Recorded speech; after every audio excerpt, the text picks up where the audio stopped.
Malegaon blast case के आरोपियों को अदालत ने बरी कर दिया, लेकिन इस निर्णय के बाद से राजनीति गर्मा गई। विशेषकर भगवा आतंकवाद के आरोप को लेकर नया जुबानी युद्ध शुरू हो गया। कल अदालत के निर्णय के बाद महाराष्ट्र के पूर्व मुख्यमंत्री और कांग्रेस के वरिष्ठ नेता पृथ्वीराज चव्हाण ने ऐसा बयान दिया जिसने बीजेपी को कांग्रेस पर हमला करने का एक बहुत बड़ा अवसर दे दिया। भगवा शब्द का प्रयोग न करें। भगवा ये महाराष्ट्र की 14 करोड़ जनता के लिए एक पवित्र शब्द है। ये भगवा जो है वो छत्रपति शिवाजी महाराज का झंडा था, जो कि एक स्वतंत्रता का प्रतीक है। अगर आपको किसी धर्म का नाम लेने तो हिंदू टेरर कहिए, हिंदू फंडामेंटलिस्ट टेरर कहिए, सनातनी टेरर कहिए, लेकिन भगवा न करिए। अब देवेंद्र जी का ये कहना है कि एक पर्टिकुलर धर्म के लोग आतंकवादी नहीं हैं। मैं विनम्रता से कहना चाहूँगा, उनको याद दिलाना चाहूँगा कि स्वतंत्र भारत की पहली आतंकवादी कार्रवाई ये नथुराम गोडसे ने की थी। महात्मा गांधी की हत्या की थी। नथुराम गोडसे कौन से धर्म का व्यक्ति था? गांधी परिवार का एक ये एजेंडा था कि वोट बैंक की राजनीति के लिए किसी भी प्रकार से सनातन को अपमानित किया जाए। यह आतंकवाद का धर्म नहीं होता। वो तमाम कांग्रेसी नेता कहते हैं जब आतंकवादी हमला होता है ताकि वो अपने वोट बैंक को साध सके और तुष्टीकरण की राजनीति को आगे बढ़ा सके। और उसी सांस में, in the same breath, Prithviraj Chauhan कहते हैं आतंकवाद का धर्म तो नहीं होता है, कहना ही है तो आप कहो हिंदू आतंकी या सनातन आतंकी। वाह, आतंकवाद का धर्म नहीं होता, मगर हिंदू आतंकी और सनातन आतंकी कहो, कहना ही है। ये जो चीज़ें हैं सब कोई यूनिवर्सल ट्रुथ नहीं है कि इतनी बड़ी आबादी में कह दे कोई है नहीं। लिंचिंग क्या है? What is lynching?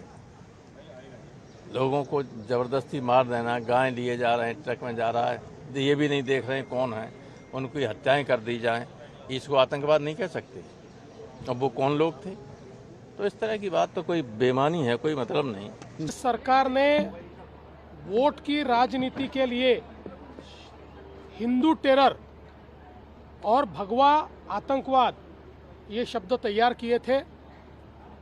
आपको वो समय पता होगा कि जिस समय पूरी दुनिया में बहुत बड़े पैमाने पर आतंकवादी घटनाएं हो रही थी और एक प्रकार से इस्लामिक आतंकवाद ये दुनिया में चर्चा का विषय था, और उसके चलते हमको जो वोट देने वाले लोग हैं इनमें गुस्सा निर्माण न हो या उनको ये लगे कि हम बैलेंस करते हैं, इसलिए ये हिंदू आतंकवाद की पूरी थियरी तैयार की गई।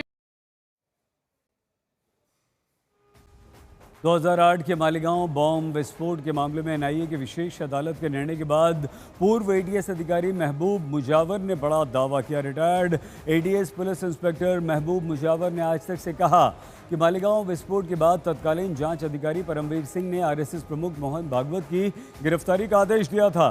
साथ ही उन्होंने ये भी आरोप लगाया कि उन पर भगवा आतंकवाद सिद्ध करने के लिए झूठी जांच करने का दबाव डाला गया। मुजावर ने कहा कि इस आदेश का विरोध करने पर उनके विरुद्ध झूठे मामले दर्ज किए।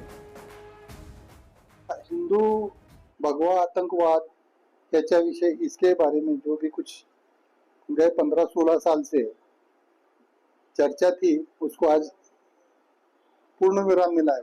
इसके आगे वो कोई विषय रहा नहीं। वो ये विषय छोड़ के तपास होना चाहिए था।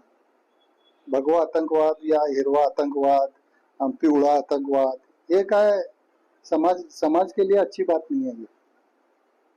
और ये जो गुने का निकाल लगा, इसका तपास मेरे तरफ नहीं था।